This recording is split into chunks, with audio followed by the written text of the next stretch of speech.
சரண் Krishna YouTube சேனலுக்கு உங்களை அன்புடன் வரவேற்கின்றேன். குலதெய்வம் சந்தோஷமாக இருந்தால் நமக்கு என்ன செய்யும் அப்படிங்கிறத பற்றி தான் இந்த வீடியோவில் தெளிவாக நம்ம பார்க்க போகிறோம்.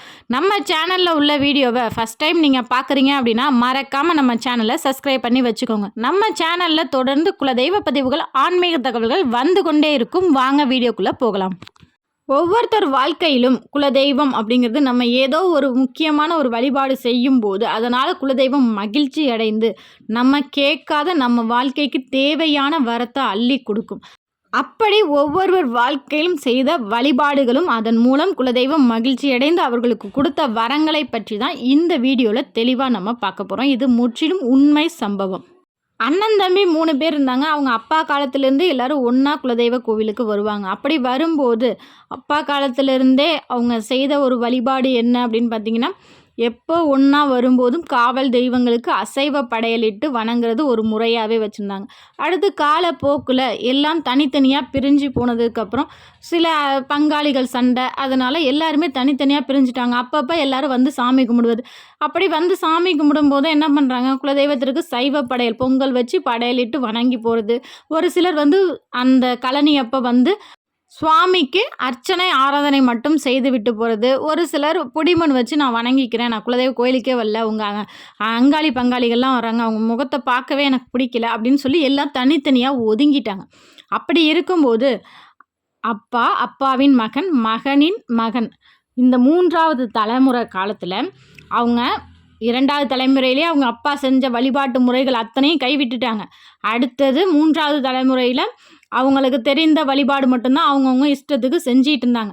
இருப்பினும் அவங்களுக்கு ஒரு பெண் குழந்தை பிறக்குது. அதாவது 3வது தலைமுறையில் உள்ளவங்களுக்கு பெண் குழந்தை பிறக்குது. அதற்கு மொட்டையடித்து காது குத்தணும் அப்படின்னு சொல்லி 2 தலைமுறையாக செய்யாத, குலதெய்வங்களுக்கு பொங்கல் வைத்து படையல் போட்டும் காவல் தெய்வங்களுக்கு அசைவ படையலிட்டு பொங்கலிட்டு வணங்குறாங்க.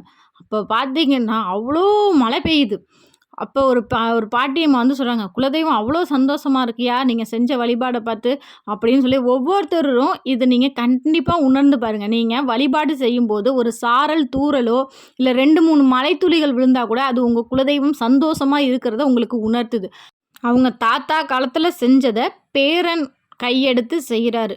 ஒரு தலைமுறையே விட்டு போச்சு அந்த வழிபாடு. அதை செய்ததுக்கப்புறம் அவருக்கு பெண் குழந்தை பிறந்தது பார்த்திங்களா, அவர் அது அடுத்து குழந்தை வேணும் அப்படிலாம் எதுவுமே வேண்டவே இல்லை. ஆனால் அந்த தெய்வம் நினச்சது, உனக்கு பொம்பளை பிள்ளை இருக்கும்போதே என்னை இந்த அளவுக்கு நீ வழிபாடு செய்கிற, உனக்கு ஒரு ஆம்பளை பிள்ளை இருந்துச்சுன்னா அடுத்து எப்படியெல்லாம் நீ எனக்கு வழிபாடு செய்வேன்னு குலதெய்வமாக மனசு வச்சு எண்ணி 10வது மாதம் அவங்களுக்கு ஒரு ஆண் குழந்தை பிறக்கிறது. அதுவும் எப்போ பிறக்குது, கரெக்டாக அவங்க கோவிலுக்கு ஒவ்வொரு தடவையும் வருடாந்திர பூஜை என்னைக்கு கிளம்புவாங்களோ அந்த நாள் அன்று குழந்தை பிறக்கிறது, ஒரு ஆண் குழந்தை. எனக்கடுத்து என் பரம்பரை வரிசையில் நிற்க ஒரு ஆண் குழந்தை, எனக்கு அப்புறம் என் குலதெய்வத்தை வணங்க ஒரு ஆண் குழந்தை பிறந்திருக்கு, அதுவும் என்னோட குலதெய்வத்தை வணங்குற அதே மாதத்தில் அதே நாளில் பிறந்திருக்கு அப்படின்னு அவருக்கு அவ்வளோ சந்தோஷம். குலதெய்வத்தின் மகிமையை நினச்சி ரொம்ப உள்ளன்போட குலதெய்வத்திற்கு நன்றி சொல்கிறார். குலதெய்வ வழிபாடை பொறுத்த வரைக்கும் நம்ம முன்னோர்கள் எப்படி வழிபாடு செய்தாங்களோ, நம்ம முன்னோர்கள் எப்படியெல்லாம் நம்ம குலதெய்வத்தை தரிசித்து வந்தாங்களோ அதே வழியில் நம்மளும் வழிபாடு செய்யும்போது குலதெய்வம் தனி சந்தோஷம் அடையும். அதற்கான பலன்கள் அதிகமாகவே இருக்கும். இப்போ உதாரணத்துக்கு சொல்லணும் அப்படின்னா, உங்கள் முன்னோர்கள்லாம் குலதெய்வ கோயிலுக்கு போகும்போது எலுமிச்சை மாலை வந்து சாத்துறது அவங்க குடும்ப வழக்கமாகவே இருக்கும். இல்லை ஒரு சிலருக்கு வந்து அந்த தலைப்பாகை வந்து அந்த குடும்பத்தார் தான் கொண்டு வந்து சாத்தணும் அப்படின்னு வச்சுருப்பாங்க. ஒரு சிலர் இந்த பட்டு தான் கொண்டு வந்து கொடுக்கணும் சாமிக்கு, இந்த கலர் பட்டு நம்ம வருஷம் சாமிக்கு கொடுக்கணும் அப்படின்னு ஒவ்வொருத்தருக்கும் ஒவ்வொரு குடும்ப வழக்கம் இருக்கும். உங்கள் குடும்ப வழக்கம் என்னவோ அதை தெரிஞ்சு அதன் மூலம் நீங்கள் குலதெய்வத்தை வணங்கும் போது, அந்த முறைப்படி நீங்கள் வணங்கும் போது கண்டிப்பாக குலதெய்வம் மனம் மகிழ்ந்து நீங்கள் கேட்காத வரத்தை கூட அள்ளி அள்ளி கொடுக்கும். 2வது உண்மை சம்பவம். ஒரு குடும்பத்தில் குலதெய்வத்தை வருஷம் முறையாக வணங்குறார். ஆனால் அவருக்கு பார்த்திங்கன்னா 2 பெண் குழந்தைகள் தான். பெண் குழந்தைகள்னாலே உங்களுக்கு தெரியும், அடுத்த வீட்டில் கட்டி கொடுத்ததுக்கப்புறம் அவங்களோட கணவரின் குலதெய்வம் தான் அவங்களுக்கு முதன்மை தெய்வமாக இருக்கும். ஆனால் அதெல்லாம் அவர் கவலைப்படல. சரி, எனக்கு வந்து அவருக்கு குலதெய்வமே ஒரு பெண் தெய்வம் தான், என் குலதெய்வமே எனக்கு 2 பிள்ளைங்களாக வந்து பிறந்திருக்குன்னு சந்தோஷமாக இருக்கிறார். ஆனால் அவர் ஒரு திடீர்னு உடல்நல குறைவால் இறந்து விடுகிறார். அப்போ அவங்க மனைவி அந்த 2 பெண் குழந்தைகள் குலதெய்வ கோவிலுக்கு போவதே தடுத்துடுறாங்க. எனக்கு குலதெய்வ கோவிலில் குலதெய்வத்தை நான் முறையாக அப்பா வணங்கினாரு, ஆனால் அந்த தெய்வம் வந்து அவரை காப்பாற்றலை அப்படிங்கிற ஒரு கோபத்தில் குலதெய்வ கோயிலுக்கே அவங்க போகாமல் விட்டுட்டாங்க. இருந்தும் அந்த பொண்ணுக்கு திருமண தடைங்கிறது வந்துக்கிட்டே இருக்குது. அப்போ ஜாதகம் பார்க்குறப்ப சொல்கிறாங்க, குலதெய்வ கோயிலில் போய் ஒரு தடவை பொங்க வச்சுட்டு வாங்க, எல்லாம் நல்லபடியாக முடியும் அப்படின்னு சொல்கிறாங்க. அந்த பொண்ணும் அரை மனசோட சரி போகிறேன் அப்படின்னு சொல்லி ஒரு அரை மனசோட குலதெய்வ கோயிலுக்கு போகிறாங்க. போய் பொங்க வச்சு சாமியெல்லாம் கும்பிட்டுட்டு வராங்க. ஆமாம், இப்போ சாமி கும்பிட்டா மட்டும் ஒரு நல்ல இடத்துல மாப்பிள்ளை கிடச்சிருமா அப்படிங்கிற ஒரு முழு நம்பிக்கையே இல்லாமல் தான் அந்த பொண்ணு கும்பிட்டுட்டு வருது.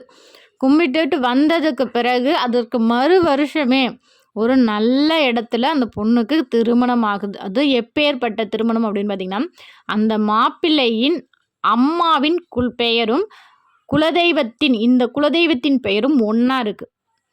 அந்த மாப்பிள்ளை வருஷம் இந்த கோயிலுக்கு போகணுன்னு ஆசைப்படுவாராம், வருஷம் போகணுன்னு நினைப்பாராம். இப்போ அந்த பொண்ணே நான் குலதெய்வ கோயிலுக்கே போகலன்னாலும் அந்த மாப்பிள்ளை என்ன பண்ணுறாரு, வருஷம் தன்னோட அம்மா வீட்டு குலதெய்வம் அப்படின்னு சொல்லி போயிட்டு தான் இருக்காரு. அந்த குலதெய்வத்தை ரொம்ப பிடிக்கும்.